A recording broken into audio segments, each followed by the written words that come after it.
All credit goes to India, well done, बहुत बड़ी team है आप, और आपने हमें बताया कि आप यहाँ कोई खाला जी का घर नहीं है, यहाँ पर प्रॉपर क्रिकेट हो रही है। कितनी तारीफें करें हम इंडिया की टीम की, और तारीफ की भी नहीं जा सकती। मतलब we been just every time they go out to play, they just outshine everybody, they outclass their opponents and they look unstoppable now. It's they look like a champion team. ये लिखा हुआ मैंने, unstoppable. पहली गेंद से लेके आखिरी गेंद तक वो ये साबित करके गए कि अब तुम हमारे आगे बच्चे हो, और हमें कहीं ऐसा नहीं मिला कि अब हम क्या आए अल्लाह मियां अल्लाह मियां। अब तो वो कहते हैं ना हम दुआएं मांग रहे होते हैं। अभी कोई मैच में ऐसा सीन ही नहीं आया, ऐसा लम्हा नहीं आया कि जिसमें हमने कहा लो हम बाजी ले गए। I think Hindustan is like looking a very very lethal team now, very lethal.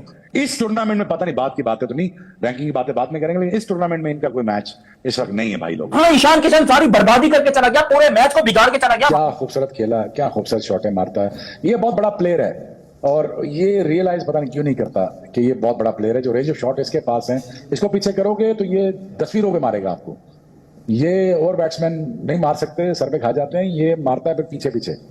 तो ये बड़ा प्लेयर है, ये मुझे बहुत खुशी हुई फाइनली। और उसने जो गुस्सा निकाला है वो 2 साल का गट्ठा निकाला है, वो ठीक निकाला है उसने।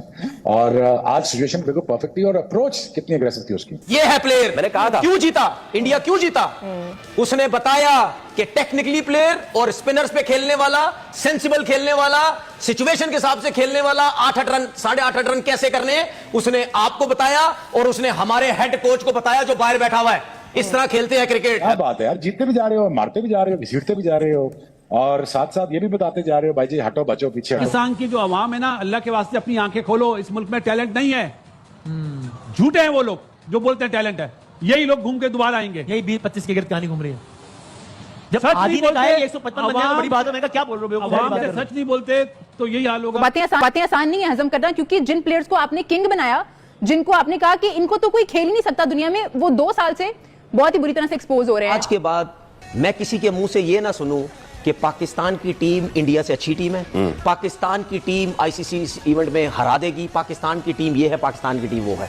हमारी टीम थकी हुई 3rd क्लास टीम है। लेकिन ये डिजर्व नहीं करते T20 क्रिकेट की कोचिंग करते हुए, T20 की कप्तानी करते हुए। अब इनको सोचना पड़ेगा सीरियसली, अगर क्रिकेट बेहतर करनी है चेयरमैन साहब ने। अगर नहीं करनी तो ऐसे चलने दें, ऐसे बातें करते रहेंगे, कोई फायदा नहीं होगा, क्रिकेट और नीचे जाएगी। Hindustan has demoralised Pakistan, Hindustan has demolished Pakistan and decimated Pakistan। 6 महीने से तुम लोगों ने शोर मचाया हुआ था, ये कर देंगे वो कर दे, घंटा करोगे, आगे आने वाले मैचेस में तुम्हारे लिए ये जिल्लत कब तक उठाएगा आदमी इनके नामों पे? ये किसके बच्चे पाकिस्तान से खेल रहे हैं? क्या बोले आप, यकीन माने कि अल्फाज खत्म हो गए। मैं इतना वर्स्ट टैलेंट अगर मैं कंपेयर करता हूं सारी दुनिया की क्रिकेट के साथ, मैंने पाकिस्तान का इतना वर्स्ट टैलेंट नहीं देखा। ना दिलगुर्दा है, ना इनके अंदर कोई ऐसी कोई एम्बिशन दिखाई दे रही है, ना इनके अंदर कोई ऐसी मैं कहता हूं कि ये जुर्रत दिखाई दे रही है। सही किसी ने ट्वीट पे मुझे मैसेज किया है, पाकिस्तान की टीम इस time Namibia, Uganda, Nigeria, Nepal इस लेवल की चली गई है, और बिल्कुल सही बोला उन्होंने, इस लेवल पे ही गई है। T20 में तो आपको अटैक करना है, आपने ये नहीं देखना कि मैं अभी आया हूं तो पहले मैं अपनी 8-10 बॉलें खेलूं, सिंगल डबल करूं, बॉडी मेरी खुले, मैं अपने पहले कुछ रन कर लूं। ये नहीं होता। उनकी जब बैटिंग आती है ऑपोजिशन की, वो स्पिनर्स को निकल के भी मार रहे होते हैं, इनसाइड आउट भी जा रहे होते हैं। इतने बड़े बड़े ब्लंडर मार दिए हैं। आप पाकिस्तान की टीम है, इंटरनेशनल मैच है, कि किसी स्कूल की टीम गई हुई है। कमर्शियल आप लोगों से करवा लो, टिकटॉक बनवा लो, आप लोगों को हीरो बनवा लो, लेकिन जहां आते हैं मैच में, वहां पता नहीं आपको क्या होता है, हाथ पैर आपके ऐसे फूल जाते हैं जैसे पता नहीं कौन सी टीम है। नसीम भाई, बदतरीन शिकस्त, जैसे मैं कह रहा था ना अफगानिस्तान के ऊपर बदतरीन शिकस्त, ऐसी पाकिस्तान टीम पे भी कहता हूं बदतरीन शिकस्त का सामना हुआ। उस्मान तारिक को क्या घर में बिठाने के लिए रखा था, या उसको रिश्ता देना था कोई कि उसको ज्यादा इस्तेमाल नहीं करना चाहिए, वो घिस जाएगा। अब 11वें ओवर में लेकर आए हैं उस्मान तारिक को, एक्चुअली 10वें ओवर में, 10वें ओवर में ये उस्मान तारिक को लेकर आए हैं। क्यों? उसको किसने बचा के रखा था तुमने? वहां ईशान किशन सारी बर्बादी करके चला गया, पूरे मैच को बिगाड़ के चला गया, हमारी पूरी। अरे ईशान के अलावा अगर बाकी सब चलते तब भी इतना टोटल नहीं होता। ईशान ने 40 बॉलों में 77 रन मार दिए, 77 रन। ये जो आपको 20-30 रन एक्स्ट्रा पड़े हैं ना ईशान की वजह से, जो आप उस्मान तारिक को छुपाकर बैठे थे, और ये आपने शाहीन लंगड़े को ओवर दिया कैसे? पहले तो मेरे को इस बात का क्लैरिफिकेशन चाहिए कि वो बंदा क्या है, वो बंदा क्या है? शाहीन अफरीदी को तुमने क्यों ओवर दिया? उसने ऐसा क्या उखाड़ा जिंदगी के अंदर? उसकी दुनिया खराब हो चुकी है, बर्बाद हो चुका है वो इंसान, जिसको पाकिस्तान टीम में तो क्या मैं कहता हूं पाकिस्तान सुपर लीग और पाकिस्तान के डोमेस्टिक मैचेस में नहीं होना चाहिए। वो बंदा इंटरनेशनल टीम इंडिया के सामने बॉलिंग कर रहा है, अपने बाप के सामने, क्योंकि इंडियन क्रिकेट टीम ने ये चीज प्रूव किया कि वो इनके बाप ही है। जिस तरीके से आखिर में आकर इसको छक्के पड़े हैं, और पहले ओवर में भी छक्के पड़े हैं, क्योंकि अगर मैं टोटल शाहीन अफरीदी लंगड़े का बॉलिंग स्पेल आपको बताऊं तो देखो, मैं जानता हूं पाकिस्तानी लोग गुस्सा होंगे कि तू शाहीन लंगड़ा बोल रहा है, क्यों बोल रहा है भाई? शाहीन को लंगड़ा नहीं तो और क्या बोलूं? सबसे पहली बात, ये जितने भी हमारे करता धरता हैं, इनको मैं एक मैसेज यहां बैठ के दे दूं, आज के बाद मैं किसी के मुंह से ये ना सुनूं कि पाकिस्तान की टीम इंडिया से अच्छी टीम है, पाकिस्तान की टीम आईसीसी इवेंट में हरा देगी, पाकिस्तान की टीम ये है, पाकिस्तान की टीम वो है। हमारी टीम थकी हुई थर्ड क्लास टीम है। उसके पीछे सबसे बड़ा जो रीजन है वो हमारे लोग हैं। जिस किस्म के पर्ची लोग लाए जाते हैं सिलेक्शन कमेटी में, बोर्ड के अंदर, कोचिंग स्टाफ में, जिन लोगों को लाया जाता है, ये सब उनका कसूर है। आप जिस किस्म की टीम बना के देंगे, जिस किस्म के जिसको जो नंबर देंगे, जैसे स्पिनर उठाएंगे, जैसे ओपनर लाएंगे, जैसे मिडिल ऑर्डर लाएंगे, उसी किस्म की आपकी टीम बनेगी। 50-50 लाख रुपया आप लोगों को दे रहे हैं, 60-60 लाख रुपया अपने पसंद के लोगों को दे रहे हैं, करोड़ों रुपया महीने का लग रहा है। कितना? करोड़ों रुपया। ये गवाह है इस चीज के, महीने का लग रहा है। ऐसे पैसों को मैं क्या करूं, कहां लेके जाऊं ऐसे पैसे? सही किसी ने ट्वीट पे मुझे मैसेज किया है, पाकिस्तान की टीम इस time Namibia, Uganda, Nigeria, Nepal इस लेवल की चली गई है, और बिल्कुल सही बोला उन्होंने, इस लेवल पे ही गई है। ये खेलने वालों का कसूर नहीं है। ये जो हमारे थके हुए थर्ड क्लास किस्म के लोग सिस्टम चला रहे हैं, ये इन लोगों की वजह से है। दुनिया किधर से किधर पहुंच गई है, ठीक है? उन्होंने आपको सब बताया है, सर्किल में कैसे खेलना है, बीच में कैसे खेलना है, एंड में कैसे खेलना है, किस किस्म के प्लेयर लाने हैं, किसका स्ट्राइक रेट अच्छा है, कौन सा अच्छे स्ट्राइक रेट वाला कहां खेलेगा, किस कंडीशन में स्पिनर खेलेंगे, किस कंडीशन में फास्ट बॉलर होंगे, कौन सी जगह पे किस किस्म की टीम बनती है। आपका हेड कोच टीवी पे बैठ के सुबह से लेकर रात तक पाकिस्तान टीम को डिफेंड किए जा रहा है। गाना सुन लो तुम लोग, हम तुम जीतो या हारो सुनो, हमें तुमसे प्यार है। सुनो सुनो सुनो सुनो, लो लगा उड़ाओ ना, तारिक अंकल आउट कर देंगे, तारिक अंकल बॉल करेंगे तो आउट करेंगे ना। अबे इतने बड़े बड़े लड़के तुमने रखे में है, तारिक अंकल रॉन्ग इन्फो है, मुझे पता है, मुझे इस तरह की परफॉर्मेंस के बाद हम बड़े नामों के साथ भी हार ही रहे हैं, और ऐसा नहीं हुआ कि आज ही हारे हैं बस। पिछले कुछ सालों से अगर हम आईसीसी इवेंट्स देखें, 2021 के बाद, 2022 के बाद हम हार ही रहे हैं। तो आपको लगता है कि अब टाइम है कि हम इन नामों को वापस भेजें, कि आप जाएं डोमेस्टिक में खेलें, अपनी फॉर्म को वापस लाएं, फिर वापस आएं? क्योंकि अगर हारना ही है तो फिर नए लड़कों के साथ हार लें। नहीं, अभी जो सिक्लेन बात कर रहा था ना कि जी हम उस स्पीड से चल रहे हैं, जो रिक्वायरमेंट है जो हमारे लड़के हैं, जो हमारे हैं, हम वाली क्रिकेट खेल रहे हैं कि जिसकी रिक्वायरमेंट है आजकल? नहीं। अगर वाली क्रिकेट नहीं खेल रहे तो हमें सोचना पड़ेगा, ठीक है? हमें फिर दूसरे लड़के आप अपने तैयार करें ताकि हमें ना उसके हिसाब से क्रिकेट खेल सके, ठीक है? अगर आप इसी तरह की क्रिकेट खेलते रहे, ये एक बात है ना, बिल्कुल जहन में बिठा लें, जो नेशनल टीम में लोग खेल रहे होते हैं ना, वो हीरोज होते हैं। सारे निचले लेवल के लोग हैं ना, उनको फॉलो करते हैं, ठीक है? अब जो क्रिकेट इस लेवल पे खेली जाएगी ना, उसी ने नीचे ट्रैवल करना है। यहां तो हम इंटरनेशनल को मीट नहीं कर रहे, तो ये याद रखें कि जो नए प्लेयर्स भी आएंगे ना, वो उन्होंने भी मीट नहीं करना नए उस मॉडर्न क्रिकेट को। तो अगर आपने इसको सही करना है अपने सिस्टम को, तो आपको पूरा ऊपर से सही करना पड़ेगा। कुत्ते की तरह पिट रहे शहीन शाह अफरीदी, कुत्ते के बच्चे को टीम से बाहर निकालो। ये कौन सी क्रिकेट है? कौन सी बॉलिंग की है तूने? कौन सी ये बॉलिंग है? मेरा सबसे पहले सवाल है, ये शहीन शाह अफरीदी क्या कर रहा है टीम में? ये प्रीमियम 3 लंगड़े का बच्चा टीम में क्यों कर रहा है? मुझे बताओ।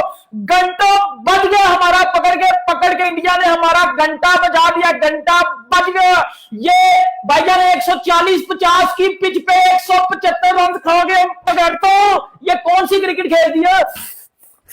ये कौन सी क्रिकेट है? इस क्रिकेट का मैं क्या करूं? इस क्रिकेट का मैं क्या करूं? मैं क्या करूं? ये कौन सी बॉलिंग है? अभिषेक शर्मा को पहले ओवर में आउट करके ईशान किशन ने पाकिस्तान की पकड़ के ठोक दी है। किस लेवल की क्रिकेट है?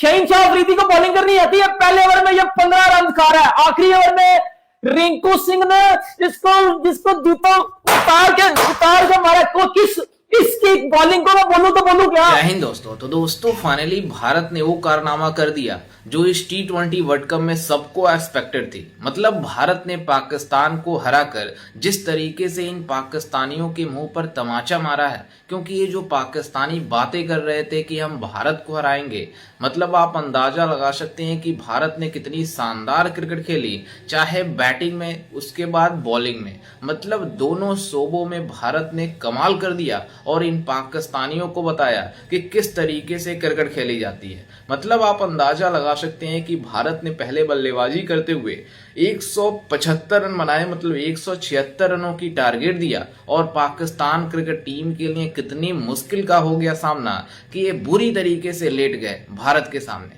चाहे इनके बाबर आजम हो, वो बाबर आजम जो पाकिस्तानी मीडिया इसको इतनी ज्यादा हाइप बना कर रखी हुई थी, अभी मैच से पहले ये बातें कर रहे थे कि हमारे पास बाबर आजम मौजूद है जो पूरी तरीके से भारत को डिस्ट्रॉय करके रख देगा, लेकिन आज बाबर आजम 7 गेंदों में 5 रन बनाकर आउट हुआ। और इनका कप्तान बुरी तरीके से फ्लॉप रहा, शाइम अयूब बुरी तरीके से फ्लॉप रहा, और शाहिद फरहान, आप अंदाजा लगा सकते हैं कि ये 2025 एशिया कप में जिस तरीके से इसने भारत के खिलाफ सेलिब्रेशन करी है, तब से इनको इतना ज्यादा जलील किया जा रहा है। और जिस तरीके से आज उसने अब 0 रन बनाकर आउट हुआ हार्दिक पांड्या के पहले ही ओवर में, तो मतलब पूरी तरीके से इनको बता दिया भारतीय गेंदबाजों और बल्लेबाजों ने कि किस तरीके से क्रिकेट खेली जाती है। पहले ये बातें कर रहे थे कि हम बाइकआउट करेंगे, T20I वर्ल्ड कप का ही बाइकआउट कर देंगे क्योंकि बांग्लादेश नहीं खेल रहा, लेकिन ये किसी तरीके से मान गए खेलने के लिए।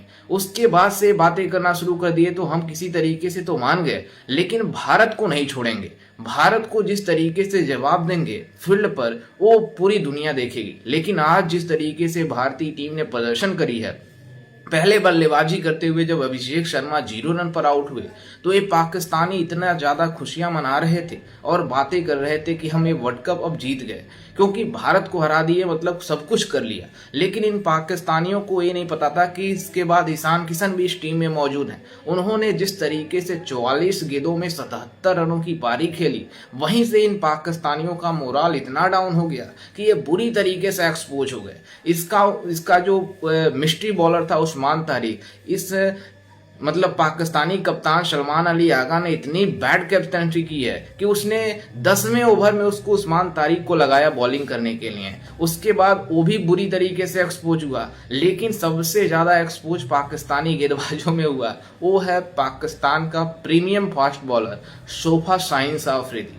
मतलब उसको हर प्लेयरों ने जिस तरीके से जलील किया है, मतलब रिंकू सिंह ने लास्ट ओवर में जिस तरीके से उसको छक्के चौकों की बारिश कर रहा था, मतलब आप अंदाजा लगा सकते हैं कि पिच पर जितने भी पाकिस्तानी बंदे लोग देख रहे थे मैच, सब गालियां दे रहे थे मतलब शाहीन अफरीदी को। लेकिन इनका जिस तरीके से एक्सपोज किया गेंदबाजी भारत ने, मतलब कमाल कर दिया भारतीय बल्लेबाजों ने। और गेंदबाजी में जिस तरीके से जसप्रीत बुमराह मतलब शुरुआत कराई हार्दिक पांड्या ने साहिब फरहान के आउट करने के बाद, उसके बाद से जसप्रीत बुमराह ने जिस तरीके से शाइम अयूब को जिस तरीके से LBW कराया, मतलब क्लीन हिटिंग करी और जिस तरीके से उसको आउट करी, उसके बाद से मतलब अक्षर पटेल ने बाबर आजम को जिस तरीके से आउट किया, मतलब 7 बॉल खेलकर 5 रन बना रहा है बाबर आजम। वो बाबर आजम जिसको पाकिस्तानी मीडिया इतनी ज्यादा हाईली रेट कर रही थी। और जो तनवीर अहमद है, बाबर आजम की इस प्रदर्शन को देखकर जिस तरीके से अब बाबर आजम के पैरों पर जाकर गिर गया है कि हम अब और तुम्हारी तारीफें नहीं कर सकते, क्योंकि हम पूरी तरीके से जलील हो चुके हैं और हमें कितनी और ज्यादा एम्बेरसमेंट का सामना करना पड़ेगा तुम्हारे रहते हुए। क्योंकि बाबर आजम के रहते हुए जितने भी पाकिस्तान क्रिकेट टीम ने इस मैच को खेला है भारत के सामने, तब भारत की टीम जलील हुई है, मतलब पाकिस्तान की टीम जलील हुई है। इन्होंने 2024 T20I वर्ल्ड कप में न्यूयॉर्क में जिस तरीके से मतलब जलील हुए थे, 119 रन बनाना था 120 बॉलों पर, वहां पर ये चेस नहीं कर पाए, तो 175 रन इनसे क्या चेस हो पाएगा। मतलब आप अंदाजा लगा सकते हैं कि कितनी शर्मनाक हार हुई है पाकिस्तान की। और इनकी क्रिकेट बोर्ड का चेयरमैन मोहसिन नकवी ये मैच देख रहा था, उसको इतना ज्यादा एम्बैरेसमेंट हो रहा होगा अपने क्रिकेट टीम को लेकर कि उसने सही किया कि बाइकआउट की बातें कर रहा था, लेकिन वो अपने बातों पर ही टिका नहीं रहा। अगर बातों पर अपने टिका रहता तो पाकिस्तान क्रिकेट टीम की इतनी जलालत नहीं होती, भारत इतनी बुरी तरीके से उसको एक्सपोज नहीं करता। लेकिन वो पैसे लेकर मान गया मैच खेलने के लिए, और भारत ने जो पिच पर हाल करा है वो पाकिस्तान क्रिकेट टीम के लिए कुछ अच्छा नहीं है। खैर, इस पर आपकी क्या राय है और भारत की इस शानदार जीत को लेकर आपको कैसा लगा, हमें अपनी राय कमेंट में जरूर दीजिएगा। और साथ ही हमारे चैनल को भी सब्सक्राइब जरूर कीजिएगा। मिलते हैं किसी अन्य वीडियो में, तब तक के लिए जय हिंद, वंदे मातरम।